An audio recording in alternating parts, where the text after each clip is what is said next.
insya Allah lagi ini dah pasti. Dan perbedaan utama antara munafik dengan mukmin adalah berjamaah di subuh hari. Dan kita Allah bangunkan. Siapa yang membangunkan kita? Allah. Kita membaca alhamdulillahillazi ahyana. Alhamdulillahillazi ahyana kalau diartikan secara harfiah, terima kasih wahai yang mengembalikan hidup kami. Kalau kita nggak dikembalikan Pak hidupnya, ya ada yang mati ya disebut orang COVID kayak jantung apa, itu nama aja. Tapi sebenarnya itu adalah qudrah iradah Allah yang berlaku. Bapak Ibu Saudara makan Allah, tema kita tentang Nur Muhammad ya. Nur Muhammad sallallahu alaihi wasallam, salah satu tema yang hari ini banyak orang menganggapnya bid'ah. Padahal ini adalah kajian ulama-ulama baik yang pro dengan kajian-kajian ilmu qalbu yang kita sebut tasawuf ataupun yang anti, baik ulama yang disebut salafi ataupun asy'ari sufi. Sebagai contoh, Imam Ibnu Qayyim tidak keberatan menyebut istilah ini dengan Nur Muhammad sallallahu alaihi wasallam. Apalagi Imam Ghazali, apalagi Imam Ibnu Athaillah Sakandari pengarang Hikam, apalagi imam-imam sebelumnya. Ada seorang imam yang lebih awal semasa dengan Bukhari dan Muslim bernama Al-Imam Al-Hafiz Al-Hakim At-Tirmidzi. Jadi ada dua Tirmizi. Imam Tirmizi pengarang Sunan Tirmizi. Sunan Tirmizi itu nama asli kitabnya Al-Jami' As-Sahih, kumpulan hadis sahih menurut Imam Tirmizi. Tapi nama kecil beliau ya Abu Isa, nama kunyahnya, panggilannya. Ada Tirmizi kedua, ahli hadis, ahli qalbu, bernama Al-Hakim At-Tirmizi. Sekampung semua mereka. Beliaulah yang mengemukakan istilah ini di kalangan ahli hadis, istilah Nur Muhammad sallallahu alaihi wasallam. Bapak Ibu Saudara makan Allah, masih ingat guru-guru kita dulu sering baca ayat alastu bi rabbikum qalu bala syahidna. Masih ingat ya? Jadi Allah bertanya kepada semua ruh, wahai semua ruh, bukankah aku Rabb kalian? Lalu Imam Ibnu Katsir, murid Ibnu Taimiyah dan Ibnu Qayyim, murid Imam Salafi, mengatakan dalam sebuah riwayat yang dia nukil bahwa yang pertama menjawab itu adalah ruh Nabi Muhammad sallallahu alaihi wasallam. Ruh Nabi Muhammad ini disebutlah Nur Muhammad sallallahu alaihi wasallam. Masih ingat juga ulama kita mungkin waktu khutbah kemarin Habib Ges membacakan ayatnya, wa ma arsalnaka, tidaklah kami mengutus engkau hai Muhammad kecuali untuk apa? Rahmatan lil alamin, sebagai rahmat bagi sekalian alam. Bapak Ibu yang mulakan Allah, dalam hadis Imam Muslim ayat ini dijelaskan apa makna rahmat, siapakah rahmat itu, berapa jumlah rahmat itu. Ternyata dalam hadis Imam Muslim gamblang sekali, inna lillahi mi'ata rahmatin, Allah mempunyai, menciptakan 100 rahmat. Satu Allah ciptakan untuk dunia dari awal penciptaan makhluk di dunia sampai nanti kiamat. 99 di akhirat. Inilah makna hadis Nabi. Beliau mengatakan setiap nabi ada punya doa mustajab. Tetapi aku, kata beliau, khaba'tu, aku menyimpan dan menginvestasikan doaku supaya tidak dikabulkan di sini, tapi dikabulkan nanti di sana, di akhirat. Nabi Muhammad yang disebut rahmat bagi alam semesta, ternyata pancarannya bisa 100. Tadi hadisnya berapa? Sesungguhnya Allah menciptakan rahmat 100 macam rahmat. Jadi dari dulu sebelum Nabi Adam dicipta, langit bumi dibuat, itu baru satu rahmat sampai kiamat. Suatu kali Nabi Adam ya duduk sendiri kesepian, Pak. kesepian, ketiduran, bangun tidur, karena Allah Maha tahu isi hati hambanya, kekasihnya, Allah kirimlah, Allah ciptakanlah dari dirinya sendiri tulang rusuk, terciptalah Sayyidah Hawa, kita sebut Siti Hawa. Langsung mau dipegang-pegang itu sama Nabi Adam, tapi belum bayar mahar. Karena itu alam surga, maka di surga yang paling berharga bukan emas, tapi mengirim salam kepada kunci surga. Siapa yang pegang kunci surga?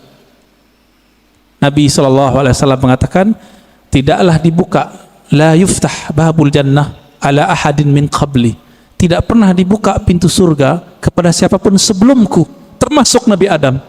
Bahkan sebelum Nabi Adam dicipta, jika belum ada Nabi Muhammad namanya disebut, itu nggak bisa dibuka. Akhirnya Nabi Adam melihat ke atas, Jannatul Firdaus itu di samping Sidratul Muntaha, luasnya tak terhingga, dipandang ke langit, langit aras. Jadi langit itu ada dua, Pak. Ada langit yang di atas bumi, ada langit arash, disebut Iliyin. Baru dengar ya? Ada langit lagi di atas itu. Itulah makom para nabi-nabi nanti di sana. Ketika Nabi Adam memandang ke aras, terlihatlah di singgasana aras itu. Jadi aras itu artinya singgasana, istana. Terlihat di situ nama La ilaha illallah Muhammadur Rasulullah. Maka Nabi Adam ketika ditanya oleh Allah, mana maharmu wahai Adam? Beliau bersalawat kepada yang ada namanya, Allahumma salli ala Muhammad, atau di riwayat lain sallallahu ala Ahmad. Allahumma salli ala Ahmad, karena belum lahir fisiknya disebut Ahmad. Lalu dikatakan dalam riwayat Imam Tirmizi, Imam Al-Hakim ya, Imam Al-Hakim An-Naisaburi dalam kitabnya Al-Musadrak, dan menurut beliau hadis ini sahih. Apa kata beliau? Allah bertanya kepada Nabi Adam, sedangkan Allah tanpa nanya sebenarnya sudah tahu. Ini hanya dialog antara hamba dengan Allah Subhanahu wa taala. Apa kata Allah? Hei Adam, kenapa kamu bisa bersalawat kepada Muhammad? Kamu tahu dari mana Muhammad? Jawaban Nabi Adam, ya Rabb, ketika aku memandang ke langit arasmu, aku memandang di situ ada nama Muhammad setelah namamu. Maka aku pastikan, aku yakini pasti itu orang lebih mulia dariku. Lalu aku bersolawat kepadanya. Jadi lebih tua Nabi Adam atau Nabi Muhammad? Kira-kira lebih tua mana, Pak? Secara biologis tua Nabi Adam, tapi secara nur lebih tua Nabi Muhammad SAW. Lalu Allah mengatakan, laula Muhammad ma khalaqtuka ya Adam. Kalau bukan karena Muhammad itu wahai Adam, aku tidak pernah ciptakan engkau. Nah, inilah makna karena Nabi Muhammad, Nabi Adam dapat rahmat.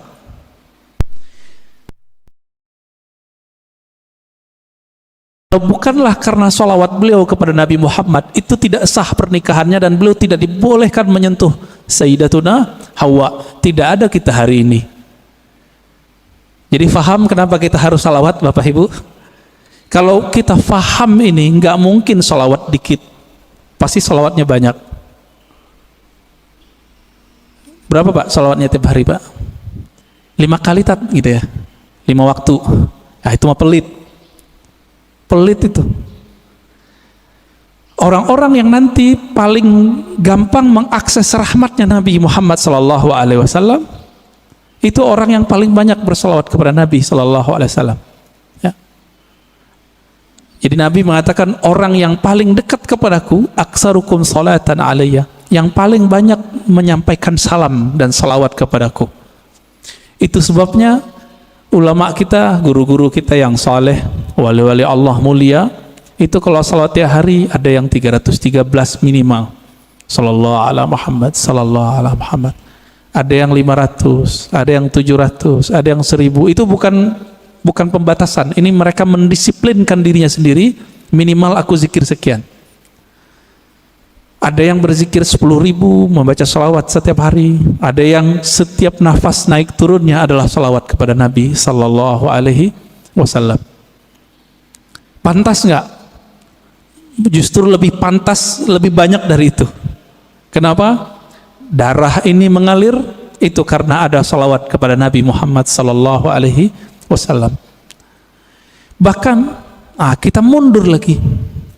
Suatu kali Nabi Shallallahu Alaihi Wasallam menyebutkan dalam hadis Imam Al-Hakim At-Tirmizi, ketika orang menganggap Adam lah orang pertama, maka Nabi tegur orang-orang itu dengan hadis yang diringkas oleh Imam Al-Hakim At-Tirmizi dan Imam Al-Hakim, kemudian juga Imam Abu Nuaim dan lain-lain ya.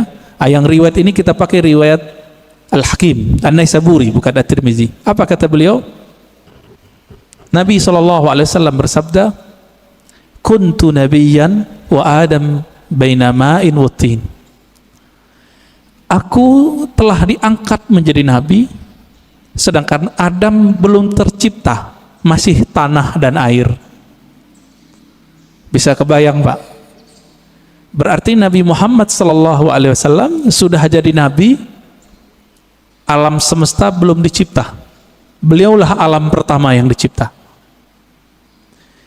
Oleh karena itu dalam kalam-kalam ilhami yang didapat oleh ulama-ulama kita, ada dialog Allah Subhanahu wa taala dengan dirinya. Beberapa ulama mengatakan ini hadis, saya teliti ini bukan hadis yang bersambung. Ini hanya kalam-kalam ilhami. Apa kata Allah Ta'ala? Kuntu kanzan makhfiyan. Aku adalah perbendaharaan yang tersembunyi, yang disebut dalam hadis Bukhari, karena Allah wala syai'a ma'ah. Allah ada, tiada satu pun bersamanya. Rahasia, sangat rahasia. Lalu Allah mengatakan, fa ahbabtu an u'rafa. Lalu aku ingin dikenal, aku cinta dikenal. Jadi yang boleh narsis itu cuma Allah. Yang boleh suka popularitas itu cuma Allah. Karena Allah punya rahasia disebut kanzan makhfiyan. Aku ingin dikenal, fa khalaqtul khalqa. Aku ciptakanlah makhluk. Siapa makhluk pertama? Allah ciptakanlah apa yang kita sebut dengan tiupan pertamanya. Allah meniup. Ini jangan salah paham. Ini contoh ayatnya. Fanafakhtu fihi min ruhi. Aku tiupkan dari rohku. Allah menyebut zatnya, rohnya. Maka Allah menamakan zatnya dengan roh, ruh. Hembusannya itu menjadilah apa yang kita sebut sekarang dengan Nur Muhammad Sallallahu Alaihi Wasallam. Tapi sebelum Nur Muhammad, Allah itu mengenalkan dirinya bahwa dialah Ahad. Qul huwallahu ahad. Jadi hadis kalam ilhami tadi semuanya ada di surat Al-Ikhlas ketika Allah mengatakan Qul huwa. Kenapa bukan Allah dulu tapi huwa dulu? Dalam tradisi bahasa Arab, kata yang zahir mesti lebih awal daripada kata ganti. Huwa artinya dia. Apa arti dia? Ini kata ganti. Allah nama yang zahir. Oleh karena itu Imam Abdul Qahir Al-Baghdadi, Imam Ahlus Sunnah mengatakan, kalau ayat ini dimulai dari huwa, bukan Allah, seperti ayat kursi Allahu la ilaha illa hu, berarti huwa itu bukan nama ganti. Huwa itu adalah nama asli Allah Subhanahu wa ta'ala. Disebut nama zahir juga Pak, nama yang nyata. Huwa itu bahasa Arab artinya dia. Bapak kalau sebut dia dalam bahasa kita, maknanya mirip dalam bahasa Arab. Saya bilang dia, orangnya tampak nggak oleh mata? Ya. Tadi saya ngobrol sama beliau nih. Kita cerita tentang Habib Qais, beliau khutbah. Kelihatan nggak sekarang orangnya? Enggak. Berarti tidak terlihat oleh fisik. Maksud dari kata dia Allah itu tidak bisa dicapai oleh pandangan fisik, pendengaran fisik, semua yang berkaitan dengan indrawi. Itulah makna huwa. Oleh karena itu ulama kita yang ahli qalbu sepakat huwa nama Allah. Jadi jangan heran nanti ketemu kiai-kiai Betawi lama, kiai-kiai Banten, kiai-kiai Jawa lama, kiai-kiai Sumatera, mereka berzikir hu Allah. Ya, hu itu surat Al-Ikhlas itu, Pak. Bukan bid'ah, diambil ayat itu huwallah. Bid'ah enggak tuh? Ngambil dari surah Al-Ikhlas kok. Ya, kalau ada sahabat kita yang mengatakan bid'ah, mungkin pensyarahan ini belum sampai kepada beliau. Kitab-kitab mengenai ini banyak. Al-Ibda, ya, fi Madaril Ibtida, itu menjelaskan perdebatan ulama tentang zikir hu boleh atau tidak. Setelah dibid'ahkan oleh Ibnu Taimiyah, dibalas oleh yang lebih senior oleh Ibnu Taimiyah, namanya Ibnu Athaillah Sekandari. Finalnya itu boleh, bahkan disyariatkan, masyru', begitu bahasa Arabnya. Jadi jangan terjebak di situ. Huwa itulah yang disebut kanzan makhfiyan, perbendaharaan yang tersembunyi. Coba lihat Bapak Saudara makan Allah. Allah itu dalam surat Taha berkata kepada Sayyidina Musa, "Hei Musa, innani anallah." Masih ingat? Ayat 14. Surat 20 ayat 14. Innani anallah. Sesungguhnya akulah Allah. Berarti Allah menyebut di sini nama zatnya dengan ana. Sesungguhnya akulah Allah. Maka Nabi Musa diperkenalkan oleh Allah dengan nama yang baru, Allah. Itu sebabnya orang-orang Yahudi memanggil Allah itu dengan panggilan El. Allah itu bahasa Arab, Pak. Dalam bahasa Ibrani El. Siapa yang menjelaskan ini? Ada tokoh orientalis dari Australia, tetangga kita, namanya Arthur Jeffrey. Bisa 19 bahasa, Pak. Tapi sampai mati dia nggak percaya Quran dari Allah. Meneliti Quran, meneliti hadis, tapi nggak percaya bahwa Al-Quran dari Allah. Emang hidayah itu nggak masuk ke akal, hidayah itu masuk ke kalbu. Jadi kalau Bapak ngaji, diakal-akali, itu dalam pikirannya nolak terus tuh apa yang saya katakan dari awal sampai sekarang.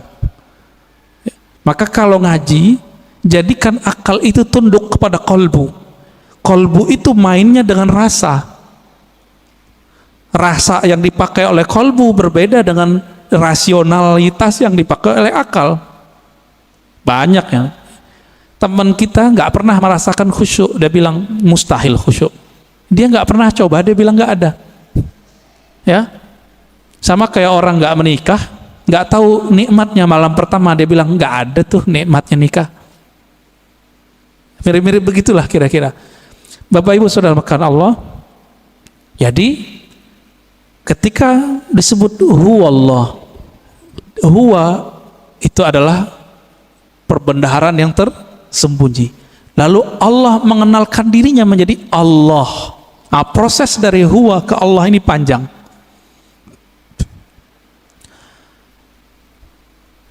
Karena Allah ingin dikenal, maka Allah meniupkan dari ruhnya. Tiupan inilah yang disebut dengan tiupan yang bernama Ahmad. Ya, Ahmad itu cahaya yang terpancar darinya disebut cahaya Nur Muhammad. Begitu ulama kita menjelaskannya.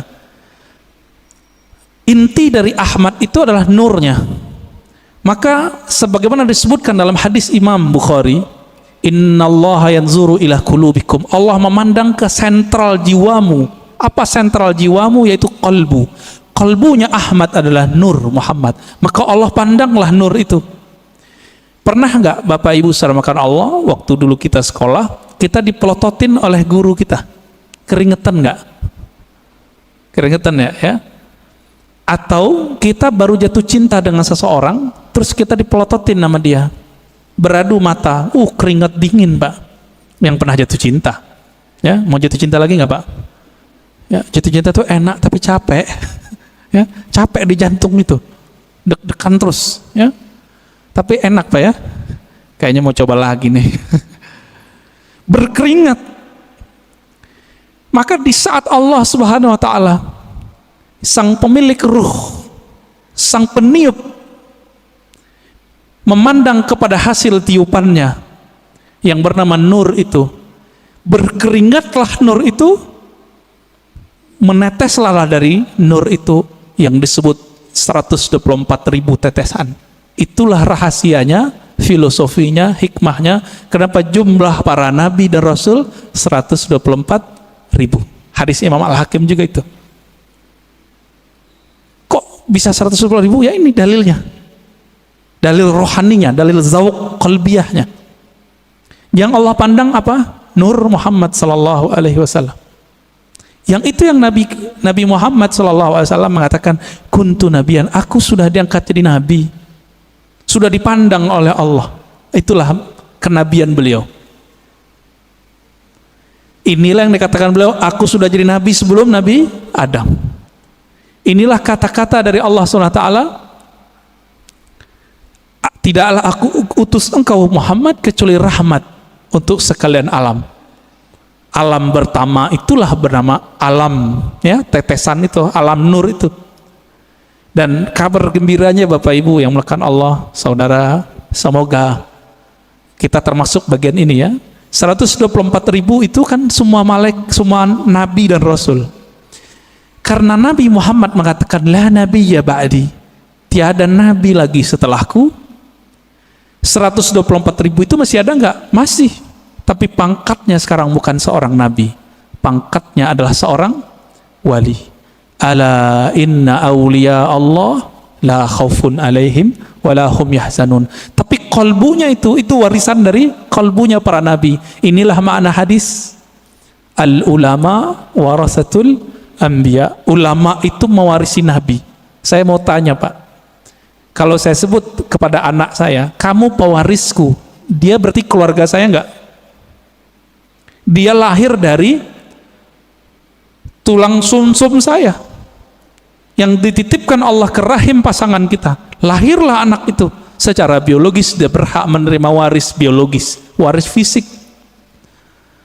Begitu juga siapa yang kecipratan nur ini, dia disebut pewaris para nabi. Dialah sebenarnya keluarga nabi. Inilah makna hadis Nabi ketika ditanya, bagaimanakah cara salawat kepada engkau hai Muhammad, hai Rasulullah? Apa jawaban Nabi? Qulu Allahumma salli ala Muhammad wa ala ali Muhammad. Katakanlah hai sahabatku, ya Allah sampaikan salam, rindu, sayang, cinta kepada Nabi Muhammad dan keluarga Muhammad. Jadi siapa keluarga Muhammad? Terbagi dua. Ada keluarga nasab, ada keluarga sanad. Siapa keluarga Muhammad sallallahu alaihi wasallam? Dua. Ini kan nggak Habib semua nih, Habib paling Habib guys doang ya, ya, Habib Fulan, ya, mereka dapat kemuliaan menjadi Habib. Bapak menyesal nggak? Protes nggak kepada Allah? Kok nggak terlahir sebagai Habib? Protes nggak Pak? Nggak boleh protes kita, ya. Kenapa dia terlahir sebagai Habib? Kenapa kita tidak? Itu ada rahasianya di alam tadi. Kenapa hari ini ada orang beriman, ada yang tidak? Itu rahasianya di sana semua.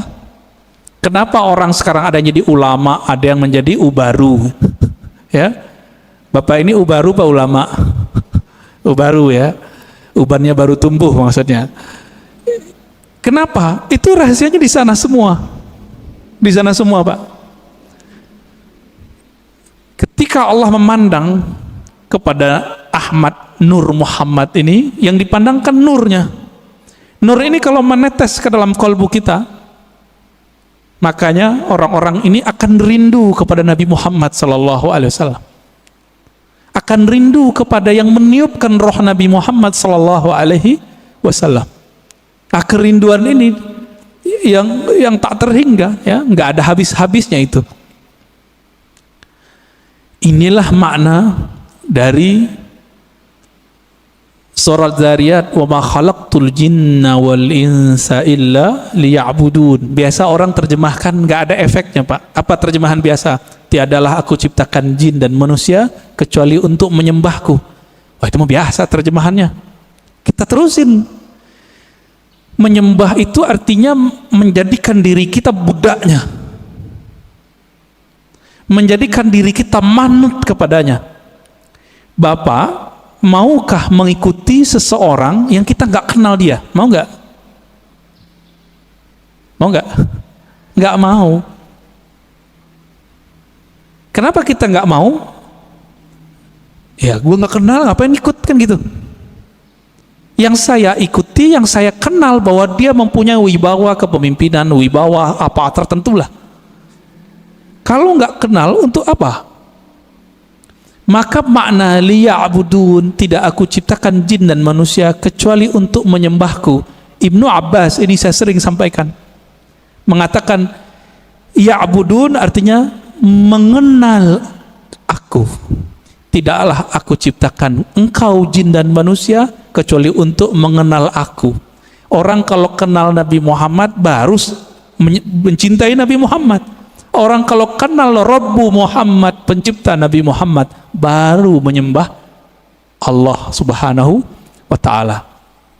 Kita karena memandang kekasih kita, pasangan kita, kita jatuh cinta kepadanya, lalu kita siap bersamanya, kita siap menghabiskan apa yang kita punya untuknya. Ini nggak kenal Allah, pantas susah tahajud. Nggak kenal Allah, pantas susah baca Quran. Nggak kenal yang nurunin Quran, gimana menikmati surat cinta dari Allah? Setiap Allah mengatakan ya ayyuhallazina amanu, itu panggilan cinta, Pak.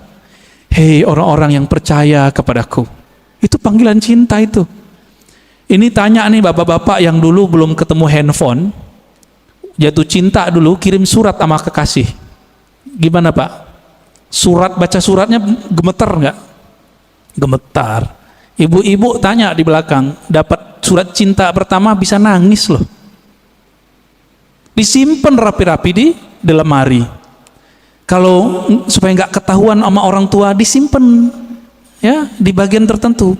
Nggak bisa juga, kata ustadz kita, disimpan di hati, ustadz. Ya, begitu. Kalau kita bisa menghargai surat cinta dari kekasih fisik, kekasih biologis, sedemikian rupa, kenapa tidak bisa menghargai surat cinta ini melebihi itu? Ini kan aneh. Berarti nggak kenal kepada yang mengirim surat cinta. Karena tidak kenal, apa yang terjadi? Kita meremehkan surat itu. Bapak Ibu Saudara makan Allah, ini baru sekelumit kita cerita tentang Nur Muhammad sallallahu alaihi wasallam. Nah, Bapak itu dapat tuh pancarannya, makanya bisa sholat subuh di sini, mau bangun, dapat kepercik, Pak. Cuma kepercik bagian keberapa saya nggak tahu. Itu yang ahli Nabi Muhammad dan pewaris Nabi Muhammad yang paling utuh, yang disebut Al-Imam Al-Mahdi. Hanya beliau berdualah yang mengerti. Ini nih kita pancaran keberapa ini? Kalau emang ada. Kalau enggak zombie, Pak. Zombie, Bapak tahu zombie? Nah, ini yang disebut khawarij di zaman Rasulullah. Dia sholat sama kita tapi ganasnya bukan main, ya. Beda sama dia kafir, ya. Beda dengan amalannya musyrik. Berpakaian agama tapi Nabi mengatakan Al-Quran yang dia baca tidak tembus sampai ke dadanya. Nggak dapat nur deh, nggak dapat nur. Maka dulu guru kita mengatakan orang-orang yang nggak dapat nur ini la naura fi wajhi, di wajahnya tidak ada ketenangan. Maka inilah, ini penutup untuk pengantar dari Nur Muhammad sallallahu alaihi wasallam. Nabi berdoa dalam hadis Imam Muslim, itu dibaca ketika mau berangkat dari masjid, dari rumah ke masjid, atau dibaca saat sujud salat sunat.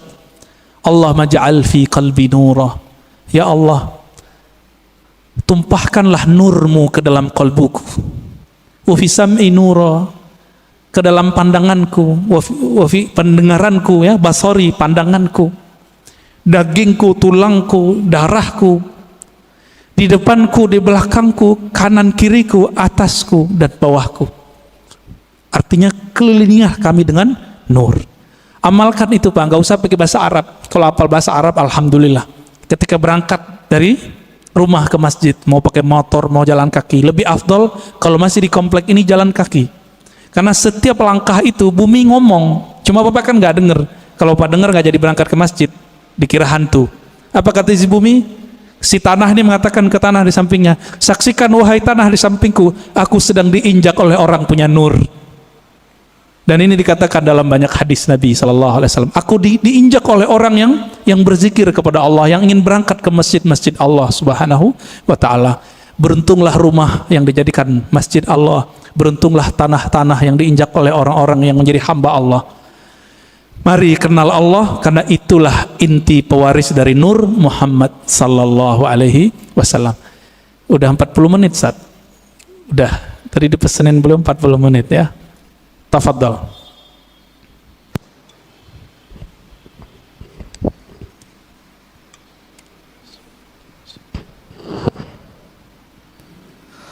Alhamdulillahirabbil alamin.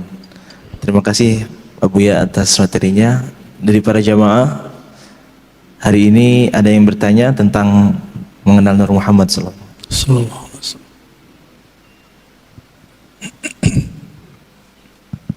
Bismillahirrahmanirrahim. Assalamualaikum warahmatullahi wabarakatuh. Waalaikumsalam warahmatullahi wabarakatuh. Makasih Buya. Dalam. Alhamdulillah. Cukup dalam, Ustaz. Alhamdulillah. Ini kajian seperti ini menurut hemat saya jarang, Ustaz ya. Alhamdulillah. Ini juga Ustaz juga, saya barusan bicara sama dia, memang kalau dakwah itu macam-macam, Ustaz ya. Ada penyemangat, macam Buya ini kan dalam nih. Menurut saya ya itu tadi Buya katakan tadi, orang yang suka mengkafir-kafirkan, membid'ahkan itu kan banyak ya. Di sini juga ada, Ustaz. Tuh, korban ya. Di sini ada, Ustaz. Enggak, ini saya hanya nyampaikan di sini ada, Ustaz. Yeah. Sebenarnya kalau kalimat kurban iya juga sih. Iya juga sih, Ustaz. Iya, iya. Cuman tadi yang Buya katakan tadi apa ya? Ya kita kan sebagai pemeluk agama, kita kan harus menerima aja, Ustaz. Jangan penuh emosi kan. Karena kadang-kadang kalau kita balas lagi kan kurang baik. Iya. Ya apalagi ya seperti saya kan orang sudah berumur juga, Ustaz ya. Jadi ya cukuplah mengangguk-angguk kepala. Yang penting satu, Ibu ya, ilmu yang saya dapatkan itu bertambah terus setiap hari. Alhamdulillah. Pertanyaan saya, Ustaz, Pak Buya,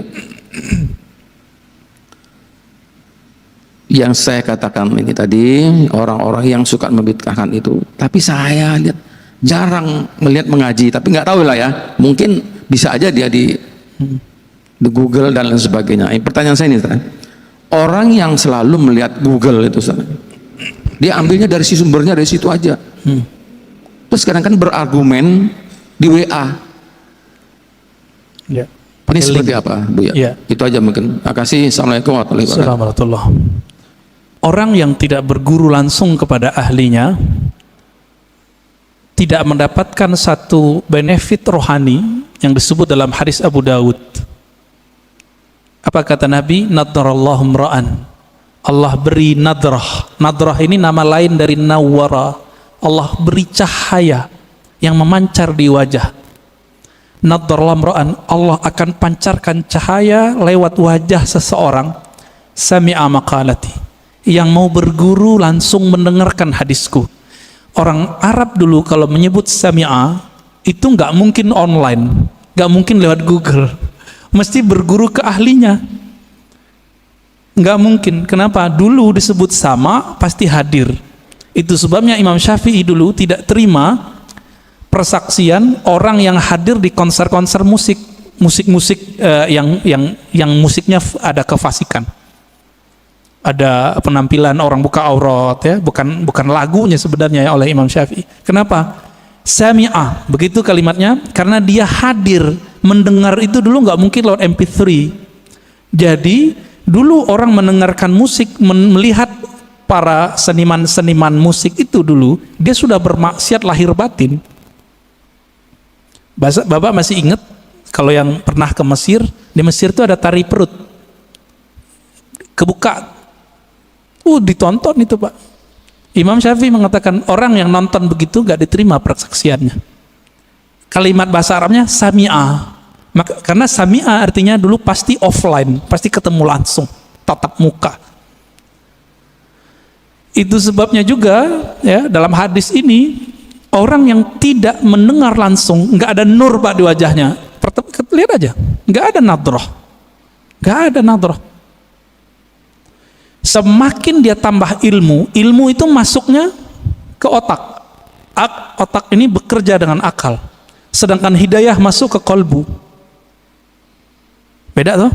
Siapa yang mengatakan ini? Imam ahli hadis, ahli kolbu, Imam Abu Hafs As-Surawardi dalam kitab Awariful Ma'arif. Makanya banyak orang berilmu belum tentu dia punya hidayah di kolbunya. Kalau itu yang terjadi, tambah ilmu, tambah sombong. Jadi kalau dengerin kajian di YouTube, di TV-TV online, TV-TV satelit, apa yang terjadi? Wah, ini bahan nyalahin orang masjid nih.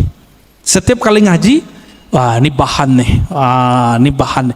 Ketika dapat link-link di Google, link-link di YouTube, wah share di grup, ini bisa untuk membantah kebid'ah yang ada di masjid. Jadi niatnya selalu untuk orang, bantah orang, bantah orang, bantah orang. Yang suka bantah dari dulu siapa? Dari semenjak alam semesta dicipta. Iblis. Ya. Yang suka bantah itu iblis, Pak.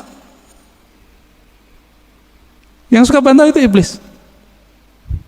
Makanya Nabi SAW mengatakan, ketika ada orang membantah Nabi, i'dil ya Muhammad, ittaqillah ya Muhammad. Muhammad, kamu berbuat adil lah.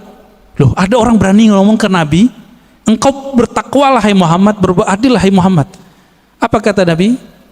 Akan muncul dari orang ini, akan muncul dari kelompok dia, sekelompok orang yang jika baca Quran dan Sunnah, padahal dia lancar baca Quran dan Sunnah, link-linknya lancar Pak, tapi tidak tembus imannya ke dalam kolbunya.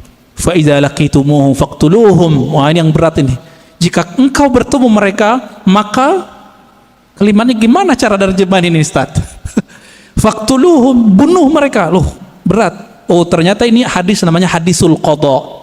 Hadis mahkamah pengadilan. Jika diperintahkan oleh pimpinan negara kita perangi orang itu, kita wajib perangi.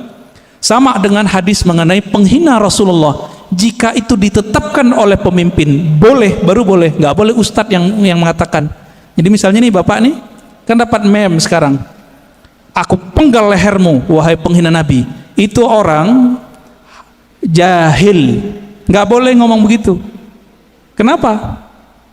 Hadis mengenai memenggal, membunuh orang penghina Rasulullah SAW, hadisnya cuma hasan. Dan ini bertentangan dengan kisah Nabi waktu di Taif. Nabi dihina, bukan lagi dibuat gambarnya, dihina, dilempar di Taif. Apa kata Nabi? Hancurkan Taif atau selamatkan Taif? Selamatkan ya Allah, semoga keturunan mereka beriman kepadaku. Jibril datang, apa kata Jibril? Ya Muhammad, maukah engkau aku hancurkan negeri Taif? Satu kali tiup, satu kali kibas, habis Taif Pak. Karena Jibril punya sayap, sayapnya dibuka, ketutup langit dan bumi, tinggal dikibas. Tapi Nabi Muhammad bilang apa? Di sini saya tahu, tambah mengenal sosok Nabi Muhammad, ternyata beliau lebih berkualitas tinggi dibandingkan Jibril. Apa kata Nabi Muhammad? La ya Jibril, nggak boleh ya Jibril. Kenapa? Nabi Muhammad itu induk alam semesta, karena beliaulah Adam ada, alam ini ada. Kalau seorang ibu, maukah anaknya dibunuh? Maukah Pak? Anak dibunuh? Nggak mau. Nabi meskipun melihat anak-anak rohaninya ini, pancaran-pancaran dari dirinya ini, belum kenal dia, beliau nggak bilang hancurkan ya Allah, enggak. Itulah orang tua sejati, orang tua rohani Nabi Muhammad SAW. Ya, Jibril nggak sabar Pak, pantas toh Jibril nggak jadi Nabi di sini. Ya, udah mulai faham siapa Nabi Muhammad SAW. Maka saya tanya kepada orang yang ingin menggal pembuat karikatur Nabi, ente jangan kira saya tidak emosi. Saya emosi dengan orang yang buat karikatur Nabi. Bahkan yang bilang orang tua Nabi di neraka aja mau saya bunuh. Tapi kita nggak boleh membunuhnya. Kenapa? Seandainya itu ada di depan Nabi, Nabi tidak akan membunuh mereka. Nabi hanya akan mendoakan mereka. Jadi jangan beragama dengan emosi, dengan hawa, dengan syahwat. Beragamalah dengan nur itu. Saya kalau tiap bahas tentang itu Pak, suara naik. Tapi kolbu bilang turunin lagi, turunin lagi. Ada ustadz bilang orang tua Nabi masuk neraka. Waduh, kebakar kita Pak. Apalagi yang keturunan Rasulullah kayak Habib Ges, Habib Lutfi, Habib. Perasaannya gimana Pak? Kakek ente masuk neraka gitu. Anak neraka, cucu neraka, kira-kira gimana? Nggak punya perasaan mereka itu. Oh, hadisnya sahih, iya, ini hadis sahih secara sanad, matannya tidak. Ya, ilmu hadis itu bukan hanya ilmu tahu ini sahih tidak sahih, tapi juga ilmu tentang matannya. Ilmu matan hadis wajib belajar akidah. Maka ciri-ciri orang yang menyimpang dari ahlu sunnah membaca hadis tidak dengan kaidah akidah ahlu sunnah, fikih ahlu sunnah, dan ilmu tasawuf ahlu sunnah.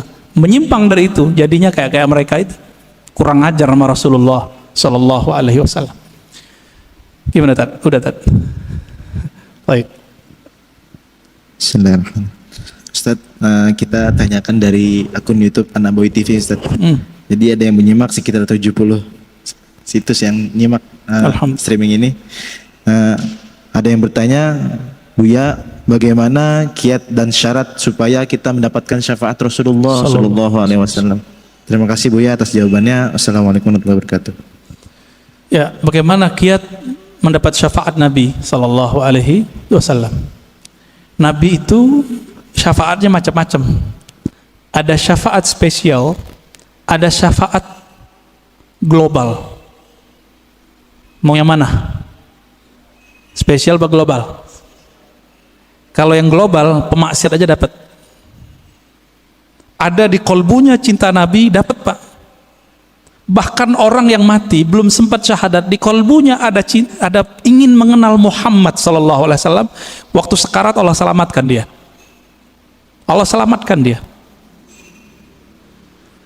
Cuma kita kan nggak melihat alam rohani. Bapak kalau bisa melihat alam rohani, Bapak bisa lihat tuh orang-orang yang kata kita kafir, tapi sebenarnya dia udah lama mencari tentang sosok Nabi Muhammad. Itu Allah selamatkan itu.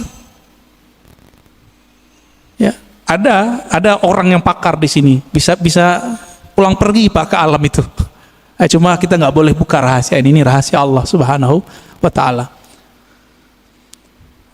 Itu syafaat yang global. Apa kata Nabi? Syafaati li ahlil kabair min ummati. Hadis ini sahih. Pertolonganku juga didapatkan oleh orang-orang yang bermaksiat, bahkan kabair, dosa terbesar. Sebutkan dosa paling besar Pak di dunia selain syirik, dia dapat.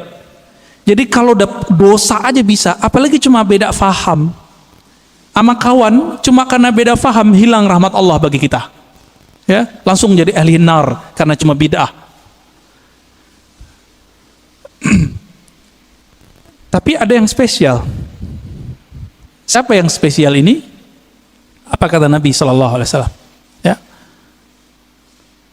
aulan nasbi aksaruhum salatan alaiya. Orang yang paling spesial nanti di sampingku, yang aku cari mereka nanti adalah mereka-mereka yang paling banyak menyampaikan salam dan salawat kepadaku. Tadi saya sudah sampaikan Pak, salawat dan salam itu mesti kenal dulu, baru berasa, baru Pak kecanduan. Kalau kita udah senang sama seseorang, kita telepon terus kita tanya kabarnya, ya, itu dia. Maka bersolawatlah kepadanya. A'rif nabiyyak summa salli wa sallim alaih. Kenali nabimu, lalu salawat dan salamlah kepadanya. Itulah hakikat daripada mengikuti Nabi Sallallahu Alaihi Wasallam. Pasti banyak. Dan ini jaminannya Rasulullah, bukan Ar-Razi. Ya, kalau saya nggak bisa menjamin, tapi kita punya sanad kepada sang penjamin. Nabi mengatakan kullu sanadin inqata'a ila sanadi. Semua sanad terputus kecuali sanadku. Dan ini jaminan Nabi Sallallahu Alaihi Wasallam. Ya, fadhal. Kalau syaratnya apa Ustaz? Syarat kan tadi ada kiat dan syarat. Kalau syaratnya Nabi mengatakan man qala la ilaha illallah khalisan mukhlisan min qalbihi aw nafsihi. Siapa yang mengatakan la ilaha illallah dengan khalis itu membuang selain Allah dari kalbunya Itu dia. Nah, ini yang disebut min qalbihi, syaratnya dari kolbu. Dari Imam Al-Hakim dia katakan ya, yusaddiq qalbuhu ala lisanihi wa lisanuhu ala qalbihi. Si kolbunya membenarkan lisannya, lisannya membenarkan kolbunya. Itulah zikirnya Nur Muhammad sallallahu alaihi wasallam, yaitu la ilaha illallah. Apa arti ilah? Tiada yang berhak dicinta, disembah kecuali Allah Subhanahu wa taala. Dan Nabi adalah orang yang paling menyembah Allah karena beliau yang paling mengenal Allah. Jadi syaratnya cuma satu, kenalilah Allah, kenalilah Rasulullah. Jadi kita dengan syafaat itu tergantung seberapa kualitas pengenalan kita kepada Allah dan Rasulullah sallallahu alaihi wasallam. Ya, gitu Ustaz. Iya. Assalamualaikum warahmatullahi wabarakatuh. Assalamualaikum. Kita sering kali misalkan nih kesiangan subuh lah gitu ya. Ini gua gara-gara setan.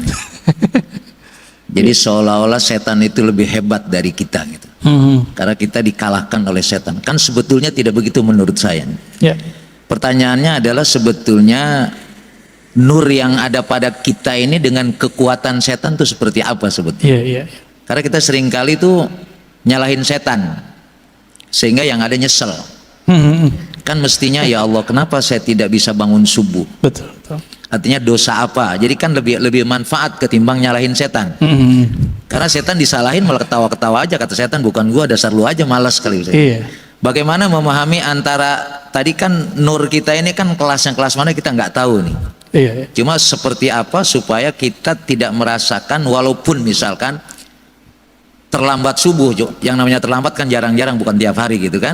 Nah bagaimana kita merasakan supaya walaupun terlambat kita nggak merasa sedih lah gitu. Iya, masih ada hiburannya. Syukran. Assalamualaikum Pengen dihibur Pak ya. Iya. Terkadang ada orang yang udah bertahun-tahun selalu on time subuh, bahkan in time subuhnya. Terbersit di hatinya, kayaknya di komplek ini aku yang paling beriman, aku yang paling soleh. Allah karena sayang sama orang ini nggak dikembalikan rohnya ketika azan, supaya ketika bangun kesiangan dia mengatakan, ya Allah ternyata inilah yang dirasakan oleh tetanggaku yang tidak bangun subuh. Berarti alarmku tidak berefek, doa-doaku tidak bekerja. Ini adalah mutlak pemberianmu. Di situ dia bersyukur Pak. Setiap hari besok dia mengatakan, ya Allah tolong bangunkan aku. Jadi ada perasaan harap-harap cemas yang buat dia merasa dirinya merasa hina di hadapan Allah. Inilah makna hadis qudsi, hadis sahih. Apa kata Allah? Ya ibadi, fa illam tuznibu. Hai hambaku, jika engkau tidak merasa berdosa, tidak merasa hina di hadapanku, tidak merasa lemah di hadapanku, aku akan datangkan generasi baru yang mereka merasa berdosa. Jadi dosa itu merasa apa enggak itu aja. Banyak orang berdosa tapi nggak merasa. Lalu mereka minta ampun kepadaku, lalu aku ampuni mereka. Untung Pak, ketika bertahun-tahun on time, ada perasaan itu. Karena ada sebuah hadis. Ini hadis bukan untuk orang tapi untuk kita. Apa kata Nabi? 2 solat yang berat bagi orang munafik, yaitu al-isya wal subuh. Isya dan subuh, hadis Bukhari. Akhirnya setan bilang, tuh tetanggamu munafik loh. Jadi setan ini jangan salah Pak, setan itu pernah berdebat dengan Allah. Jadi ilmunya tinggi. Ilmunya tinggi. Nggak cukup dengan ilmu-ilmu kita yang standar. Bapak ini misalnya udah jadi kiai, itu setannya punya ilmu di atas kiai itu. Lalu gimana? Kita harus punya perangkat senjata yang bisa menaklukkan itu. Masih ingat kisah Nabi Musa? Nabi Musa didatangi, hadis Sahih Bukhari, didatangi oleh Adam. Saya pernah cerita di sini kalau nggak salah. Oh belum kali ya, ini kan baru yang kedua ya. Apa kata iblis? Hei Musa, ente kan kalimullah, orang yang dialog dengan Allah. Ya, bilang dong ke Allah, aku mau tobat nih. Iblis pernah kepikiran mau tobat, karena iblis udah ditunjukin neraka tuh kayak gimana Pak. Iblis loh ya, Jadi iblis saja kepikiran mau tobat, masa orang maksiat gak pikiran tobat? Lalu apa kata Musa? Bertanya Musa kepada Allah, lalu Allah sampaikan kepada Musa, sampaikan itu kepada iblis. Ya? Iblis, apa? Jika engkau ingin tobat, maka revisilah pembangkanganmu itu. Gimana cara merevisi pembangkangannya? Tuh di sono tuh ada kuburan Adam, kakekku, tolong sujud kepadanya. Kira-kira jawaban iblis apa, Pak? Ogah gua. Dia hidup juga nggak masuk mau sujud, apalagi udah bawa tanah. Tambah kufur, Pak. Inilah pribadi iblis. Jadi orang-orang yang iblisiyah ini, pewaris iblis, ngaji bukan nambah iman, nambah kufur. Ngaji bukan nambah rendah hati, nambah sombong. Apa kata si iblis waktu Nabi Adam masih hidup? Ana khairu minhu. Aneh kan lebih baik dari dia. Jadi kalau kita berani nih ngomong, Bapak mau ahlu sunnah, mau nggak ahlu sunnah? Bapak ini udah ngaku ahlu sunnah, terus merasa lebih baik daripada orang yang nyala-nyalain. Iblis juga itu. Jadi kita nggak boleh merasa itu meskipun kita benar. Ini yang dimaksud oleh Nabi. Siapa yang berdebat, meskipun dia tahu dia benar, dia tinggalkan perdebatannya. Allah taruh dia di tengah-tengah surga. Wasatil jannah. Tapi dia tahu dia benar, orang ngajak debat dia nggak mau debat. Kalau tadi udah debat duluan, maka Allah taruh dia di tempat paling tinggi, yaitu Firdaus. Kenapa? Karena debat itu adalah karakter iblis yang jahil kepada Allah. Dia memandang Nabi Adam, tapi dia tidak kenal nur yang ada di wajah Nabi Adam. Nur apa itu? Nur Muhammad. Tiupan Allahu Ahad itu ada di wajah Nabi Adam. Iblis gak bisa lihat itu alim atau jahil. Yang ini gak akan bisa ditembus oleh iblis, Pak. Iblis minta izin kepada Allah. Ya Allah, tolong izinkan aku mengakses kolbunya manusia. Apa kata Allah? Enggak diizinkan ente. Tapi ente punya cara. Tidak langsung. Caranya apa? Tajri majrad dam. Kamu diizinkan mengakses lewat darah, tapi nggak boleh langsung ke jantung, karena jantung berhubungan dengan kolbu. Tapi karena darah itu nanti mengalir, berputar di dalam kolbu. Inilah orang kalau tidak membersihkan kolbunya menjadi kolbu iblis. Itulah yang nanti kalau dibiarkan Pak pribadi ini merasa lebih, nanti lama-lama dia berani nyalain orang, bahkan bunuh orang yang beda sama dia, bahkan ngebom orang yang beda faham sama dia. Nanti di akhir zaman, ini kan akhir zaman sudah, mereka akan menjadi tentara Dajjal. Inilah yang masuk dalam imajinasi para pembuat seniman-seniman itu, jadi zombie. Zombie itu adalah karakter dari atba'u Dajjal. Nggak ada iman di kolbunya. Hati-hati, Pak. Ya, maka pandanglah kolbu itu, bersihkan tiap hari. Jadi kalau mau istighfar, nggak hanya istighfar zahir, istighfar kolbu. Kalau kita udah masuk istighfar kolbu, siapa aja ngomong kita dengerin. Siapa yang ngajar kita dengerin. Khotibnya nggak menarik, tetap kita doain. Tapi kalau iblis bersarang di kolbu lewat darah itu, karena dia bisa menguasai darah di mata, dia akan bilang, khotib bodoh. Gitu, Pak. Mulai itu. Walaupun bapak ini ahlu sunnah aswaja katanya, kolbunya sudah jadi kolbu setan. Jadi jangan heran banyak nanti dai-dai yang katanya berpakaian aswaja ahlu sunnah, tapi kolbunya sudah kolbu iblis. Apalagi yang bukan ahlus sunnah. Semoga Allah melindungi kolbu kita. Amin ya rabbal alamin. Ya. Khalas. Ya. Udah. Ya. Nggak tahu nih, terserah Pak Antum aja deh.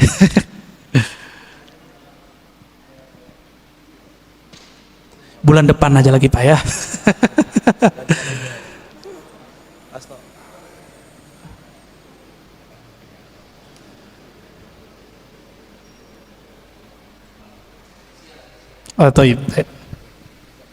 Ini ashabul yamin ya. Orang kanan saya, Pak. Nanti Bapak harus pindah ke sini, Pak. Ya, Bismillahirrahmanirrahim. Assalamualaikum warahmatullahi wabarakatuh. Assalamualaikum warahmatullahi wabarakatuh. Ini pada waktu awal tadi Pak Ustadz menjelaskan atau mempertanyakan berapa kali sehari berselawat, terus ada orang bilang sekian puluh, terus lalu ya minimal ada yang 300, ada yang 1000, malah ada yang puluhan ribu. Nah, yang menjadi pertanyaan, sebetulnya kalau ada ustadz-ustadz pernah ceramah di sini ya, bahwa Allah itu sebetulnya tidak senang yang berlebih-lebihan. Itu yang pernah saya ingat. Terus yang kedua kali, kalau orang merasa, wah saya kalau selawat bisa sekian puluh ribu, itu kan menimbulkan kesombongan. Padahal sombong itu juga sebetulnya dilarang. Tunggu dulu Pak. Apa? Bapak tahu dari mana orangnya sombong? Lo kan misalkan dia pas kumpul-kumpul, Pak, misalkan nih apa namanya? Itu namanya suudzon, buruk sangka. Itu nggak boleh. Ya, tapi dia kan terus menyombongkan diri. Oh saya kuat sekian. Misalkan kan itu kan menyombongkan diri. Belum tentu. Oh belum tentu. Ya ini kan namanya aja penilaian saya karena itu suudzon namanya. Ya itu kan namanya kan berlebih-lebihan. Enggak. Terus itu misalnya karena asiknya berselawat, akhirnya dzikir la ilaha illallah itu lebih sedikit daripada selawatnya misalnya. Ini pertanyaan. Nah, saya ingin penjelasan aja, bukan saya ini terus suudzon itu enggak, tapi ini kan kenyataannya kalau orang mengatakan oh saya kuat sekian, itu kan namanya sombong. Walaupun ini mungkin dari mata Ustadz, oh itu sampean suudzon, dia sebetulnya enggak sombong. Nah, walaupun memang enggak sombong ya, mungkin ya seolah-olah ada yang orang menilai wah dia sombong. Padahal ya hanya itu saja. Terima kasih. Assalamualaikum warahmatullahi wabarakatuh. Saya sudah 2 kali membacakan hadis di sini. Nabi berkata, yang paling dekat kepadaku, yang paling utama spesial nanti di akhirat, aksarukum, coba terjemahin Pak, salatan alayya, yang paling aksar, yang paling berlebih, itu terjemahan harfiahnya Pak, yang paling berlebih sholawatnya kepadaku. Berarti melebih-lebihkan angka boleh nggak? Itu disunnahkan, bukan bid'ah itu. Kalau saya ngeliat ustadz nih baca Quran bilang saya sehari khatam, apakah saya bilang dia sombong? Itu setan yang mewaswaskan kepada saya, ente sombong ini ya. Paling-paling orangnya terjebak pada ujub. Apa arti ujub? Dia kagum dengan amalnya. Itu paling banter Pak, nggak lebih dari itu. Kalau sombong sih enggak. Masa orang zikir sombong? La ilaha illallah dan salawat itu adalah akhir dari kesombongan, habis di situ. Orang kalau bilang Allahumma itu secara rohani habis sombongnya. Karena Allahumma Bapak udah nggak ada lagi sebenarnya. Ya Allah, saya ini bukan hamba yang pintar, bukan hamba yang hebat. Itu makna Allahumma. Jadi nanti kalau ada orang-orang yang banyak sholawat, jangan kita tuduh begitu. Itu was-was kita aja. Ya, itu was-was kita. Ya. Perasaan kan gitu. Perasaan apa kenyataan itu kan beda. Nah ini mohon maaf Pak, saya harus koreksi karena ini berbahaya untuk seumur Bapak. Itu nggak boleh ada suudzon lagi. Nggak boleh sama sekali. Siapa yang masih nyimpan suudzon di kolbunya, saya khawatir su'ul khatimah nanti. Buruk sangka itu melahirkan su'ul khotimah Pak. Ini udah rumus di mana-mana. Kita udah nyaksiin orang-orang yang paling banyak berburuk sangka kepada hamba Allah itu mati nggak bener. Jadi tolong itu dibuang itu ya. Jadi mohon maaf ini harus dikikis habis. Makanya suara saya harus tinggi untuk mengikis Bapak itu ya. Semoga Bapak tambah rajin salawat ya, saingin dia Pak. Nanti Bapak adukan itu ke Rasulullah. Rasulullah, menurut saya ini berlebihan. Nanti dijawab Nabi Pak, aulakum, yang paling utama dari kamu adalah yang paling berlebihan itu sholawatnya kepadaku. Sampai datanglah Ubay bin Ka'ab kepada Nabi. Apa kata Ubay? Wahai Rasulullah, saya jadikan sholat kepada engkau cukup 1/4 ya. Apa kata Nabi? Ya boleh. Kalau setengah gimana? Boleh. Kalau 2/3 gimana? Bagus. Kalau semua bagaimana? Top, hai Ubay. Apa kata Nabi? Apa kata si Ubay? Dengan demikian wahai Rasulullah, aj'al salati kullaha lak. Aku jadikan salawatmu untukmu semua. Maka amalannya Ubay yang hafiz Quran, setiap nafasnya adalah salawat kepada Nabi sallallahu alaihi wasallam. Berlebihan enggak sahabat Nabi ini? Abu Hurairah zikir 12.000 tiap hari, berlebihan enggak? Dan itu ditulis dalam kitab. Jika itu berlebihan, Abu Hurairah lah yang pertama berlebihan. Ali Zainal Abidin, ya cucu Rasulullah sallallahu alaihi wasallam, itu sholat 1000 rakaat tiap hari. Berlebihan enggak itu? Ya. Utsman bin Affan sehari 8 khatam. Gimana ceritanya tuh? Kita coba, sehari paling bisa 2 khatam. Utsman bisa 8 kali khatam. Kecepatan otaknya di atas rata-rata itu, Pak. Coba tanya sama hafiz Quran, dia paling mengerti masalah itu. Cuma hafiz Quran yang mengerti 8 khatam bisa sehari. Saya udah ketemu sama orang begitu, jadi bisa paham. Dibantah sama teman kita waktu itu, ente berlebihan, sama kayak Bapak ngomong tadi. Bukannya dalam hadis Nabi melarang mengkhatamkan Quran kurang dari 3 hari. Artinya sehari 10 juz, 10 juz, 10 juz, 30 juz. Ini kalau ngomong fikih jadi kenceng lagi nih ya. Itu pada ketawa tuh, Pak. Apa kata Nabi Shallallahu Alaihi Wasallam? Tidak paham Al-Quran orang yang khatam kurang dari 3 hari. Itu Nabi lagi ngomong sama siapa? Abdullah bin Amr Abdul As, anak muda. Maksudnya ente nggak paham kalau baca lebih banyak dari 10 juz tiap hari, ente gitu. Nabi nggak ngomong ke Utsman. Lebih mulia Utsman atau Abdullah bin Amr? Saya mau tanya, Pak. Utsman. Jadi ketika Nabi ngomong tidak paham Quran orang yang mengkhatamkan kurang dari 3 hari, itu Nabi berarti nggak ngomong ke Utsman, karena Utsman nggak mungkin pelaku berlebihan, nggak mungkin. Yang berlebihan yang haram itu adalah orang yang berlebihan dalam berdoa dan berlebihan dalam membelanjakan harta, itu nggak boleh. 2 itu aja, Pak. Adapun salawat, zikir, dan Quran, Bapak mau lebih-lebihkan, Allah belum cukup dengan itu. Ya, jadi tolong hati-hati dalam meletakkan persepsi kita, jangan ditaruh itu sebagai standar kebenaran. Mohon maaf teguran saya begini karena saya sayang Bapak. Ya, saya sayang Bapak dan saya nggak mau Bapak mati husnul khotimah. Karena Bapak sudah rajin sholat subuh. Saya doakan semoga yang hadir, terutama Bapak yang bertanya, tambah cinta Rasulullah, tambah banyak salawat kepada Rasulullah.